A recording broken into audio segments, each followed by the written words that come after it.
এই মনে করার জন্য আপনি আপনার যে মেমোরাইজিং পাওয়ারটা ইউজ করলেন না, এই পাওয়ার অ্যাপ্লিকেশনটাই হচ্ছে এই থিওরির মূল কথা। আমার দেখা মতে সব থেকে ইফেক্টিভ নোট টেকিং মেথড হচ্ছে এইটা, এবং এটা যেটা আমি নিজে আমার লাইফে খুবই অ্যাপ্লাই করি এবং পরীক্ষার আগের দিন সব থেকে সুফল পাই। আপনাদের পক্ষ থেকে যদি কোনো ইউনিক নোট টেকিং মেথড থাকে তাহলে সেটা অবশ্যই কমেন্ট বক্সে জানাবেন। I will try my best to implement those methods in my life.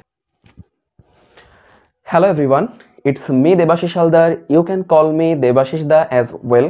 আজকে এমন একটি টপিক নিয়ে কথা বলবো যেটা আপনি এসএসসি, এইচএসসি অ্যাডমিশন বা চাকরি পরীক্ষার্থী যে স্টেজেই থাকেন না কেন খুবই খুবই খুবই গুরুত্বপূর্ণ। সেটা হচ্ছে ইফেক্টিভ নোট টেকিং মেথড। আপনার দেশের সার্বভৌমত্ব রক্ষা করার জন্য আপনি একদম পোক্ত একটা সেনাবাহিনী তৈরি করলেন, পোক্ত একটা বর্ডার গার্ড তৈরি করলেন, কিন্তু আপনি যদি ঠিক জায়গায় ঠিক মতো বাঁধ না দেন তাহলে প্রাকৃতিক দুর্যোগ যেমন বন্যা, এটাকে আপনি কিভাবে আটকাবেন? এই বাঁধ দেওয়াটা, একটা সীমারেখা তৈরি করা খুবই খুবই খুবই গুরুত্বপূর্ণ। ঠিক আমাদের পড়ালেখার ক্ষেত্রেও তেমন। অসীম জ্ঞান হলেও, পরীক্ষার আগের দিন রাত্রের রিভিশনের জন্য হলেও আমাদের পড়াশোনাকে একটা গণ্ডির মধ্যে খুব সুন্দরভাবে প্রিসাইজ ওয়েতে বদ্ধ করে রাখা দরকার, যেন আমরা সেটাকে খুব দ্রুত রিভিশন দিতে পারি এবং মেমোরাইজ করে, ভিজুয়ালাইজ করে পরীক্ষার খাতায় খুব সুন্দরভাবে লিখে আসতে পারি। ঠিক এই উদ্দেশ্যেই আজকের এই ভিডিওতে আমি আমার ব্যক্তিগত নোট টেকিং মেথডটা আপনাদের সাথে শেয়ার করব। অনলাইনে কর্নেল মেথডটা খুবই খুবই খুবই প্রচলিত, কিন্তু আমি এই পর্যন্ত কাউকেই কর্নেল নোট টেকিং মেথডটা অ্যাপ্লাই করতে দেখিনি, অ্যান্ড আমি নিজেও কখনো এই মেথড অ্যাপ্লাই করিনি। আপনারা চাইলে এটা অ্যাপ্লাই করতে পারেন, অনলাইনে অ্যাভেলেবেল আছে। বাট সাধারণত সব থেকে যে নোট টেকিং মেথডটা ইফেক্টিভ এবং আমরা সবাই ফলো করে থাকি, সেই জায়গাটা আমি আপনাদেরকে ধরিয়ে দিতে চাই খুবই প্রিসাইজ ওয়েতে। আসেন, প্রথমেই আপনাকে একটা টপিক সিলেক্ট করে ফেলতে হবে। আপনি হিসাবের সুবিধার্থে ধরে নেন আপনি বল অধ্যায়ের সংঘর্ষ টপিকটা সিলেক্ট করলেন, ভরবেগের সংরক্ষণশীলতা। এরপর mark the topic in your book, guide and course. এরপর আপনার বই, সহায়ক অর্থাৎ গাইড, এবং যে কোর্স অনলাইন হতে পারে, অফলাইন হতে পারে, সেই কোর্সের যে ভিডিও আছে, ভিডিও লেকচার হতে পারে, যদি অফলাইন হয় তাহলে সহায়িকা বই হতে পারে। এই জায়গাগুলো থেকে, প্রত্যেকটা জায়গা থেকে ওই টপিকটা নিয়ে বসেন। Read 2 Times from everywhere plus learn. প্রথমবার পড়বেন বিষয়গুলোকে খুব সুন্দরভাবে আন্ডারস্ট্যান্ডিংয়ের জন্য, দ্বিতীয়বার পড়বেন লার্নের জন্য। এই জায়গাতেই কিন্তু আমাদের পুরো প্রসেসটা কমপ্লিট হয়ে যাওয়া উচিত ছিল, কিন্তু ওই যে একটা অধ্যায়ের একটা টপিক আপনি নিলেন, ওই অধ্যায়তে একটা টপিক না, মেনে নেন অধ্যায়ে 10টা টপিক আছে, এরকম 10টা অধ্যায় আছে, তাহলে 10টা অধ্যায় 100টা টপিক, এরকম আপনার 10টা বই আছে, তার মানে 10টা বইতে টোটাল 1000 টপিক। তো এই 1000 টপিক যদি আপনি এই পদ্ধতিতে মনে রাখার চেষ্টা করেন, সেটা হয়তো আপনার মনে থাকবে, কিন্তু পরীক্ষার আগের দিন রিভাইজ করা খুবই খুবই খুবই কষ্টকর হয়ে পড়বে। এই জন্য এর পরেরটা, right those concepts in your own words. অর্থাৎ আপনি পুরো সংঘর্ষের বিষয়টাকে রিড করলেন, লার্ন করলেন, এরপর আপনি ওইখান থেকে আসলে কি বুঝলেন সেটাকে খুব সুন্দরভাবে নিজের ভাষায় লিখে ফেলেন। কিন্তু কিভাবে লিখবেন দেখেন, পয়েন্ট, ফ্লোচার্ট, টেবিলের মাধ্যমে লিখবেন, অথবা মাইন্ড ম্যাপিং তৈরি করে আপনি কাজটা করতে পারেন। পয়েন্ট, ফ্লোচার্ট, টেবিল, এই জিনিসগুলো হিউম্যান ব্রেন বা আই আপনার খুব ভালো করে মনে রাখে। এই জিনিসগুলো আপনার ফটোগ্রাফিক মেমোরিতে খুবই খুবই খুবই হেল্পফুল। যেমন আপনি যদি একটা প্যারাগ্রাফের মতো এক পেজ লিখে রাখেন সংঘর্ষের টপিক থেকে, প্রথমে আপনি লিখলেন সংঘর্ষ কাকে বলে, এরপর স্থিতিস্থাপক, অস্থিতিস্থাপক সংঘর্ষ, তা নিয়ে একটু কিছু লিখলেন, তারপর নিউটনের তৃতীয় সূত্র লিখলেন, তারপর সংঘর্ষ টপিকটা বর্ণনা করে লিখলেন। এভাবে লিখলে আপনার বেশি একটা ইফেক্টিভ হবে না, বরঞ্চ দেখেন তো এইভাবে ইফেক্টিভ হয় কিনা। প্রথমে আপনি দুইটা ডায়াগ্রাম আঁকলেন, গোল আর গোল, M1 M2, তারা যাচ্ছে E1 বেগে, U2 বেগে, এরপর দুজনের মধ্যে সংঘর্ষ হলো, দুইটাকে একসাথে আঁকলেন। এরপর দুইটাকে আবার আলাদাকে বললেন যে এটা যাচ্ছে M1 যাচ্ছে V1 বেগে, M2 যাচ্ছে V2 বেগে। এরপর লিখে ফেললেন ভরবেগের সংরক্ষণশীলতা M1 plus E1, M1 E1 plus M2 U2 equal to M1 V1 plus M2 V2। দেখেন তো কত সুন্দর একটা ভিজুয়ালাইজেশন দাঁড়ায় গেল না? জাস্ট কিসের মাধ্যমে? আপনি ডায়াগ্রাম, পয়েন্ট অথবা ফ্লো চার্ট, টেবিলের মাধ্যমে যদি করেন বিষয়গুলো অনেক বেশি আই ক্যাচিং হয়, আপনার অনেক বেশি মেমোরিতে মনে থাকে। এইবার এই যে জিনিসগুলো আপনি করলেন, এখন এই লেখাটা আপনি কিভাবে লিখবেন তার জন্য খুব সুন্দর একটা পদ্ধতি আমি অ্যাপ্লাই করি। আপনি খাতা নিতে পারেন অথবা পেজ নিতে পারেন। আমি ব্যক্তিগতভাবে পেজকে বেশি প্রিফার করি। কেন? কারণ পেজ নিলে খাতার যে মনোটোনাস বা একঘেয়েমি বিষয়টা, এটা আমার একটু কেটে যায়। আমি যখন পেজ নিয়ে কাজ করি তখন ধরেন আমার একটা টপিক লিখতে এপিঠ আর ওপিঠ মিলে এক পেজ হচ্ছে, তাহলে ওই অধ্যায়ের 10টা টপিক মিলে আমার 10টা পেজ হচ্ছে, এই 10টা পেজকে আমি পিন আপ করে ফেলি। আমার ওই 10 পেজ, একটা পিন আপে 10 পেজ, তাতে আমার একটা অধ্যায় পুরোটুকু কমপ্লিট। আমি এইভাবে করি। আপনি চাইলে নোট খাতা ইউজ করতে পারেন, but I prefer page use করা। এরপর আপনি 3টা কলম নেবেন, blue pen, black pen, red pen অথবা হাইলাইটার। ব্লু পেন আপনি কেন ইউজ করবেন? কনসেপ্ট রাইটিংয়ের জন্য, কনসেপ্টের যে নাম সেইটাকে রাইট করার জন্য আপনি ব্লু পেন ইউজ করবেন। যেমন নিউটনের তৃতীয় সূত্র, এই কথাটা লেখার জন্য আপনি ব্লু পেন ইউজ করবেন। এবার নিউটন তৃতীয় সূত্র কি? প্রত্যেক ক্রিয়ারই একটি সমান ও বিপরীতমুখী প্রতিক্রিয়া আছে, সেটাকে লেখার জন্য অবশ্যই আপনি ব্ল্যাক পেন ইউজ করবেন, কারণ ওইটা হচ্ছে আমার কন্টেন্ট।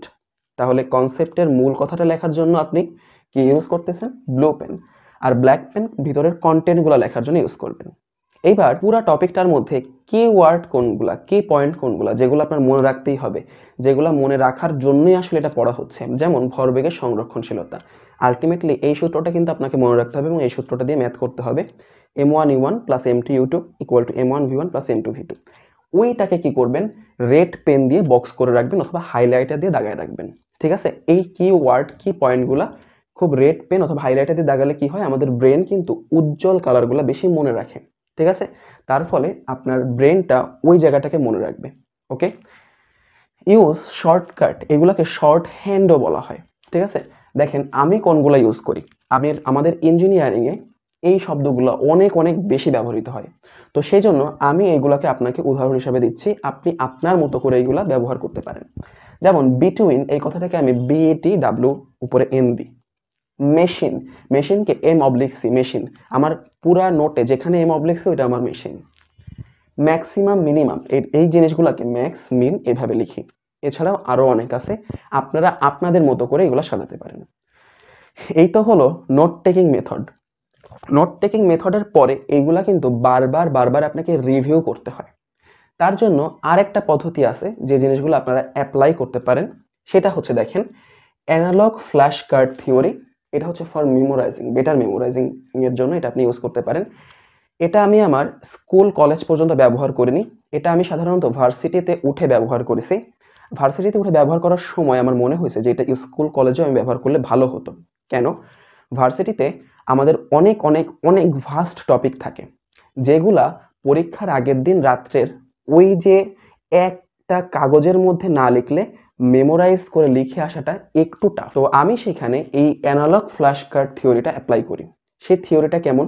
ধরে নেন আমার হাতে একটা পেজ আছে, এই পেজটাকে প্রথমে 2 ভাগে ভাগ করবেন, ভাঁজ করবেন, কাটবেন না, জাস্ট ভাঁজ করবেন। ভাঁজ করে এর একটা ভাগে দেখেন ডান পাশের যে ভাগটা আছে সেইখানে আপনি অ্যান্সার লিখবেন। অ্যান্সার মানে কি? আমরা সংঘর্ষের টপিকটা কেন পড়তেছি? ভরবেগের সংরক্ষণশীলতাকে মনে রাখার জন্য। সো ভরবেগের সংরক্ষণশীলতার সূত্রটা এখানে লিখবেন, m1u1 plus m2u2 equal to m1v1 plus m2v2। ঠিক তার এই পাশে কোশ্চেনটা লিখে ফেলবেন যে ভরবেগের সংরক্ষণশীলতার সূত্র কি। তাহলে দেখেন আপনি অ্যান্সারটা লিখলেন, সেই অ্যান্সার দিয়ে আপনি কোশ্চেনটা লিখলেন। যখন এটাকে রিভিউ করতে যাবেন, অর্থাৎ পরবর্তীতে আবার পড়তে যাবেন, তখন প্রথমে আপনি অ্যান্সারটা বের করবেন না, প্রথমে কোশ্চেনটা বের করবেন। কোশ্চেন বের করে বলবেন যে আচ্ছা ভরবেগের সংরক্ষণশীলতার সূত্রটা কি।